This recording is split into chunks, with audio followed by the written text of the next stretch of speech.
तनु और आप देख रहे हैं नेशन कीपर। दोस्तों, दलित नेता को देश की सदन में सवाल पूछने का अधिकार नहीं है, या फिर ये कहें कि भारतीय जनता पार्टी के नेता दलितों के सवालों को नहीं लेते और ना ही जवाब देना जरूरी समझते हैं। सदन में कांग्रेस अध्यक्ष मल्लिकार्जुन खड़गे महंगाई पर सवाल पूछते हैं कि जिस सरकार ने कहा था हर तबके तक विकास पहुंचेगा, कोई भूखे पेट नहीं सोएगा, वहां इतनी महंगाई कैसे? आटे चावल दाल के दाम दोगुने कैसे हो गए? किसानों की आय दोगुनी की बात की थी, आंकड़ों में वो कहीं घटती दिख नहीं रही है।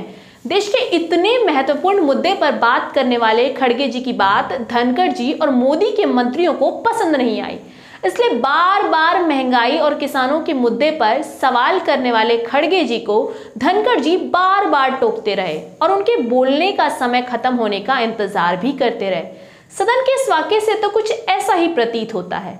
लगातार खड़गे जी किसानों और महंगाई के मुद्दे को लेकर मौजूदा सरकार को घेर रहे हैं, पर धनखड़ जी को बहुत तकलीफ हो रही थी, इसलिए खड़गे जी का महत्वपूर्ण संदेश पार्लियामेंट ने रजिस्टर नहीं किया, न ही उनकी शिकायतों को सुना और न ही उनके सवालों का जवाब दिया।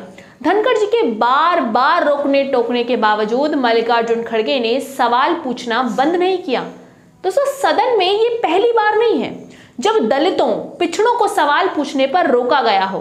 दानिश अली वाला वाक्य तो याद ही होगा ना। देखिए, भारत देश को आजादी तो 1947 में मिल गई थी, लेकिन जातिवाद का कीड़ा भाजपा के नेताओं के दिमाग से अब तक नहीं निकला है। जातिवाद को रोकने के लिए, असमानता को रोकने के लिए कांग्रेस SC/ST एक्ट लाई थी ताकि सबको समान अधिकार मिले, लेकिन इसी जातिवाद को आज भाजपा किस तरीके से बढ़ावा दे रही है ये तो पूरा देश देख रहा है। दोस्तों, कांग्रेस अध्यक्ष यही सवाल पूछ रहे थे कि जो वादे मोदी सरकार ने किए, जो वादे मोदी सरकार कर चुकी है, वो मुद्दे कहाँ गए? वही मुद्दे कांग्रेस पार्टी उठा रही है, जो जनता से राहुल गांधी भी साझा कर रहे हैं।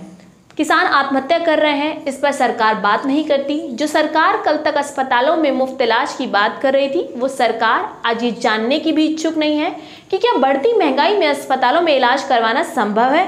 अनुप जाने वाले किसानों को उनकी लागत वापस मिल पा रही है या नहीं मिल पा रही है। प्रधानमंत्री आवास योजना में मिले घरों का कोई आंकड़ा सरकार के पास है या नहीं है।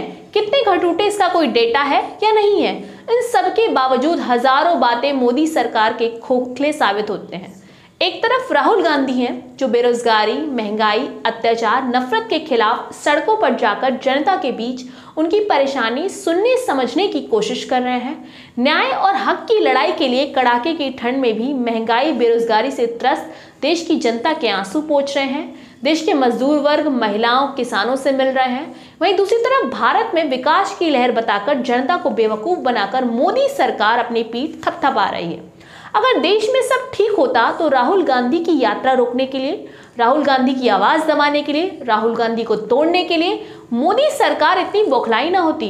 जो जनसैलाब भारत जोड़ो यात्रा में उमड़ा, जो लोग न्याय यात्रा में शामिल होकर अपनी तकलीफ राहुल गांधी से बांट रहे हैं, शायद मोदी जी के बजट में उनकी कोई जगह नहीं है। दोस्तों, हर बजट में मोदी सरकार एक जुमला फेंकती है जो कभी पूरा नहीं होता, फिर अगले बजट में अगला जुमला फेंकती है। ऐसा करते करते 2047 तक मोदी सरकार भारत को एक विकसित देश बनाकर छोड़ेगी। हकीकत में यह कागजों में नहीं, बल्कि निर्मला सीतारमण के द्वारा पेश किए गए बजट और मोदी के मंत्रियों के बयान भर से भारत में विकास की लहर तेजी से है और 2047 तक भारत एक विकसित देश बन जाएगा। कमेंट सेक्शन में अपनी राय जरूर दें। वीडियो कैसी लगी? नमस्कार।